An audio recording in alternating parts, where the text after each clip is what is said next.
Police, GST और FCI के साथ साथ कई महत्वपूर्ण सरकारी विभागों में नौकरी पा चुके लोग ट्रेनिंग कर रहे थे, तभी अचानक सीबीआई का छापा पड़ जाता है और जो लोग इन ट्रेनिंग सेंटर्स को चला रहे थे उन्हें गिरफ्तार कर लिया जाता है। अब जैसे ही ये गिरफ्तारी होती है, सभी के सभी कैंडिडेट्स हैरान परेशान हो जाते हैं। उन्हें समझ नहीं आता कि जो लोग उन्हें ट्रेनिंग दे रहे थे और ट्रेनिंग खत्म होने के बाद उन्हें अब नौकरी ज्वाइन करनी थी, अचानक से ये सब कुछ क्या हो गया। अब इस ग्रुप के लोग आखिर काम कैसे कर रहे थे? एक एडवर्टाइजमेंट दी जाती, नीचे कॉन्टैक्ट नंबर दिया जाता और साथ में बताया जाता कि आप कॉन्टैक्ट कीजिए, आपकी सरकारी नौकरी की गारंटी हमारी है। जैसे ही कोई भी व्यक्ति इनसे कॉन्टैक्ट करता, उसे दफ्तर में आने के लिए कहा जाता। दफ्तर में पहुंचकर उससे एजुकेशनल क्वालिफिकेशन के डॉक्यूमेंट्स मांगे जाते। उसके बाद प्रोसेसिंग फीस और सिक्योरिटी डिपॉजिट करने के लिए कहा जाता और उसके कुछ दिन बाद अपॉइंटमेंट लेटर थमा दिया जाता। जब किसी व्यक्ति को ये अपॉइंटमेंट लेटर देते, उसके कुछ दिनों बाद उसकी ट्रेनिंग भी शुरू करवाई जाती। ट्रेनिंग के लिए इन्होंने देश के अलग अलग शहरों में सेंटर स्थापित किए हुए थे, जहां पर जाकर भोले भाले लोगों को ट्रेनिंग दी जाती और उसके बाद सपना दिखाया जाता कि अब कुछ ही समय बाकी है सरकारी नौकरी में ज्वाइनिंग के लिए।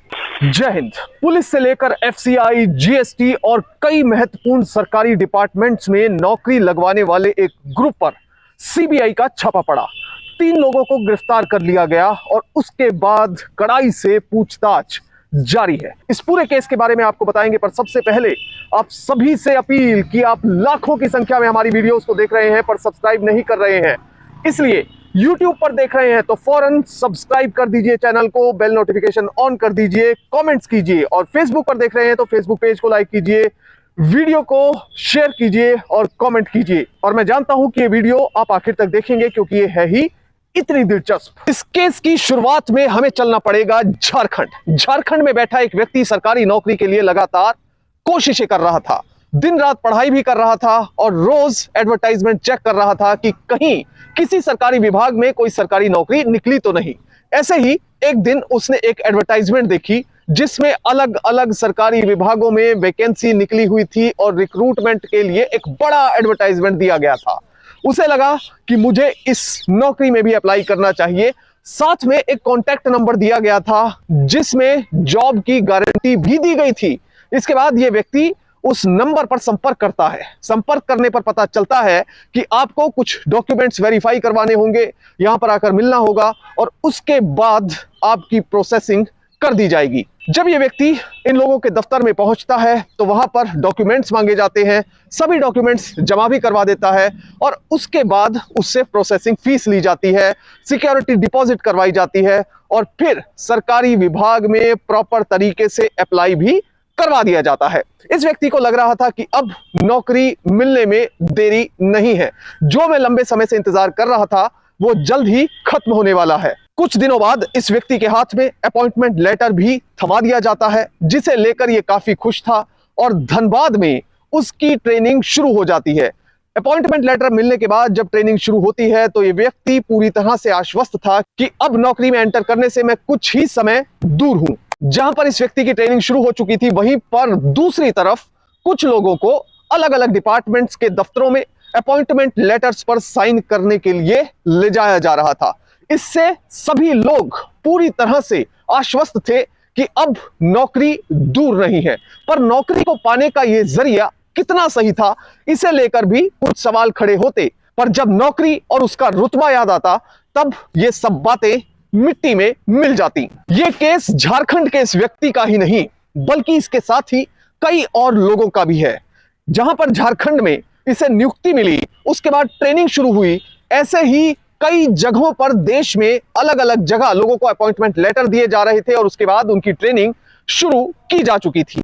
ऐसे ही महाराष्ट्र के नागपुर, झारखंड के धनबाद, बिहार के पटना और बक्सर और इसके साथ ही कर्नाटक के बेंगलुरु में अलग अलग जगह बड़ी संख्या में लोग ट्रेनिंग ले रहे थे।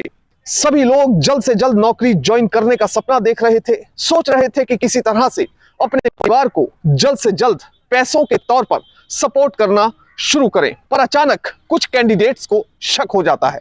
शक किस आधार पर होता है? नंबर एक कैंडिडेट जो रेलवे में जाने का सपना देख रहा था, उसे एक व्यक्ति कहता है कि तुम्हारी जिस प्रकार से ट्रेनिंग होती है रेलवे में इस तरह की ट्रेनिंग नहीं होती। रेलवे में जब भी सिलेक्शन होगा तो खुद विभाग ट्रेनिंग करवाएगा। शक का कारण नंबर 2, एक कैंडिडेट जो फूड कॉर्पोरेशन ऑफ इंडिया में ज्वाइन करने का सपना देख रहा था, ट्रेनिंग कर रहा था, उसे भी एक व्यक्ति बताता है कि भाई एफसीआई में ऐसे ट्रेनिंग नहीं होती। शक का कारण नंबर 3, एक कैंडिडेट जो जीएसटी विभाग में ट्रेनिंग ले रहा था, उसे भी कुछ ऐसा ही पता चला कि ट्रेनिंग इस तरह से नहीं होती है। शक का कारण नंबर 4, एक दो और लोग जो विभिन्न सरकारी विभागों में, पीएसयूज में नौकरी पाना चाह रहे थे, उन्हें भी लगभग ऐसी जानकारी मिली कि भैया आप ट्रेनिंग तो कर रहे हैं मगर ट्रेनिंग इस तरह से नहीं करवाई जाती है। धीरे धीरे सभी कैंडिडेट्स एक दूसरे के संपर्क में आए, सभी ने एक दूसरे के साथ नंबर शेयर किए और बाद में सच का पता चलाने की कोशिश करने लगे। कुछ लोगों को शक हुआ तो उन्होंने पैसे वापस मांगने की कोशिश करी, पर इस ग्रुप, संस्थान या यूं कहें कि रैकेट का रुतबा और बात करने का तरीका कुछ ऐसा था, सिस्टम वहां पर कुछ ऐसा था कि किसी की पैसे मांगने की हिम्मत ही नहीं हुई। बात धीरे धीरे बड़े स्तर पर फैलने लगी।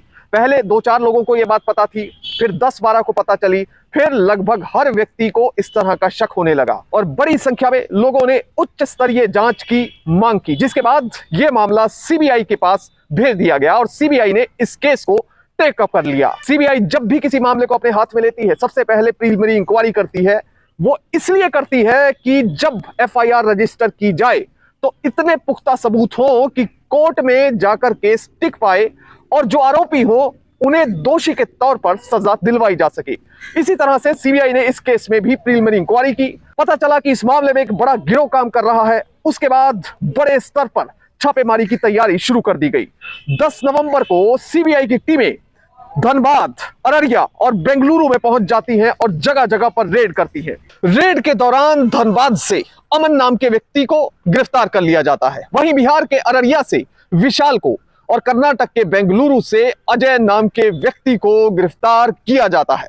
इन 3 जगहों के अलावा पटना में छापेमारी हुई, मुंबई में छापेमारी हुई, मैंगलोर समेत कुल मिलाकर 9 जगह पर सीबीआई की ओर से छापेमारी की गई।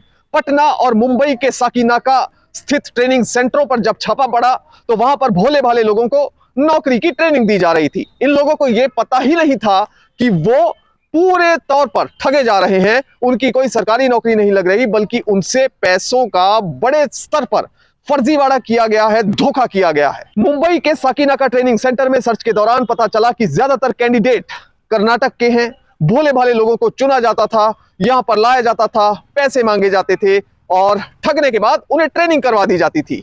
वहीं कुछ लोग महाराष्ट्र के भी थे जिन्हें यहां पर ट्रेनिंग करवाई जा रही थी। अब यहां पर जब सीबीआई की टीम ने अलग अलग डॉक्यूमेंट्स को खंगाला तो वहां पर फेक कॉल लेटर्स बरामद हुए, फेक अपॉइंटमेंट लेटर्स बरामद हुए और फेक ट्रेनिंग डोजियर्स बरामद हुए, जिन्हें देखकर सीबीआई के अधिकारी भी हिल गए कि बड़े बड़े सरकारी विभागों में अहम पदों से लेकर छोटे लेवल तक की नौकरियों के अपॉइंटमेंट लेटर्स इन लोगों के द्वारा दिए जा रहे थे। अब ये झूठ और फरेब किस कदर चल रहा था, इसका अंदाजा सिर्फ इसी बात से लगाया जा सकता है कि जब सीबीआई ने इन लोगों पर रेड किया देश में अलग अलग जगह पर, तो एक जगह पर आरोपी उस समय 2 भोले भाले कैंडिडेट्स को जीएसटी के दफ्तर में लेकर जा रहा था। और किस लिए लेकर जा रहा था?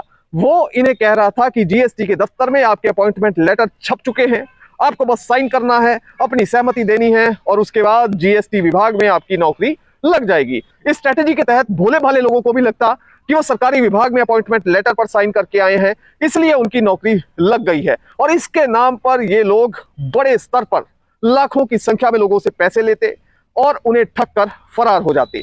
2 सालों से ये गोरख धंधा चल रहा था। वहीं जब मैंगलोर में सीबीआई की टीम पहुंची तो वहां पर इस फर्जीवाड़े के लिए एक नया ट्रेनिंग सेंटर खोलने की कवायद जारी थी, प्लानिंग चल रही थी। इसी बीच सीबीआई ने आरोपियों को धर दबोचा।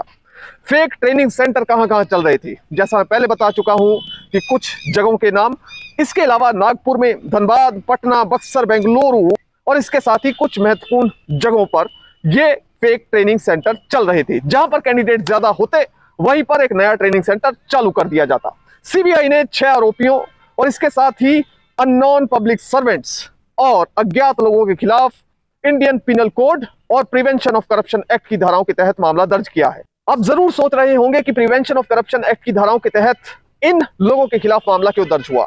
मामला इसलिए दर्ज हुआ क्योंकि इस पूरे मामले में सीबीआई को शक है कि सरकारी नौकर भी बड़ी संख्या में शामिल हो सकते हैं अगर कोई सरकारी नौकर शामिल है तो उस पर आईपीसी के साथ साथ प्रिवेंशन ऑफ करप्शन एक्ट की धाराएं भी लगेंगी।